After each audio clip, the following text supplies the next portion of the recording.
Another one of my investment heroes, John Bogle. John Bogle is the father, if you would, of index investing. He created the first index mutual fund about 45 years ago or so, maybe even longer than that. And it's really, for a lot of people, become the default investment for a lot of their retirement accounts and things like that. And his attitude is that there are two things that will sabotage your success as an investor. And neither of them have anything to do with the volatility of the stock market. It comes down to this, two things: fees and taxes. Fees and taxes. And if you can control those two things, you're going to be a successful investor. And you can control fees very easily. I mean, if you're using mutual funds, it's easy to do your homework. It's easy to read in the prospectus what the fees are on mutual funds and make appropriate decisions that way. Taxes are taxes. It's one of those things. I mean, you have to decide when you want to pay the taxes and how you pay those taxes. Most of retirement accounts are tax-deferred accounts. I'm not a big fan myself of tax deferral, okay, because right now we're living at a time of historically very low income tax levels. Show of hands, if I could, this will help me out a little bit. Those of you in the room that think income taxes will be lower in the next 10 years, could I see a show of hands on that?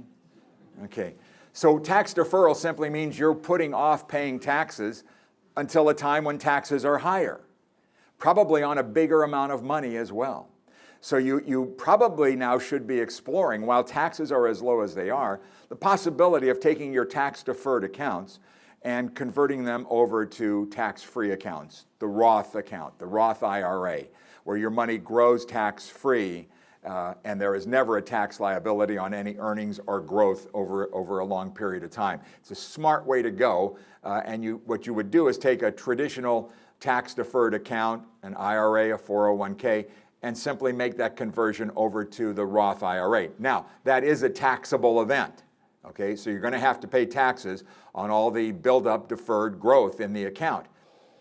And it's probably going to be a little painful to do in many cases, but it will be a smart thing to do because you have now separated yourself from Uncle Sam and Governor Jerry, okay? It's now your money. Nobody else will ever touch it again. And they'll be real happy that you did it now because they could use the taxes right now. So they'd be happy to get their hands on your taxes right now. So it's worth exploring. You can go to any financial website, any of the major mutual fund companies, any of the major brokerage firms, all have a Roth calculator on their website. And it takes about 3 minutes to do the calculation as to whether or not it's a smart, prudent thing for you to do. And the other thing I always have to remind people is it is not an all or none situation. What I encourage people to do is simply to sit down either on your own or with a tax advisor and say, how much can I transfer out this year? Make the conversion to a Roth IRA without pushing me into the next tax bracket. Just sit down, figure it out, and make the change. And you can still do that. So it makes a lot of sense to look at that and to make that decision.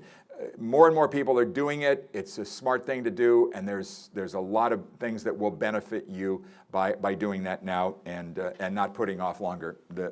Pay the taxes now, get them out of the way, and let the rest of that growth be absolutely tax-free.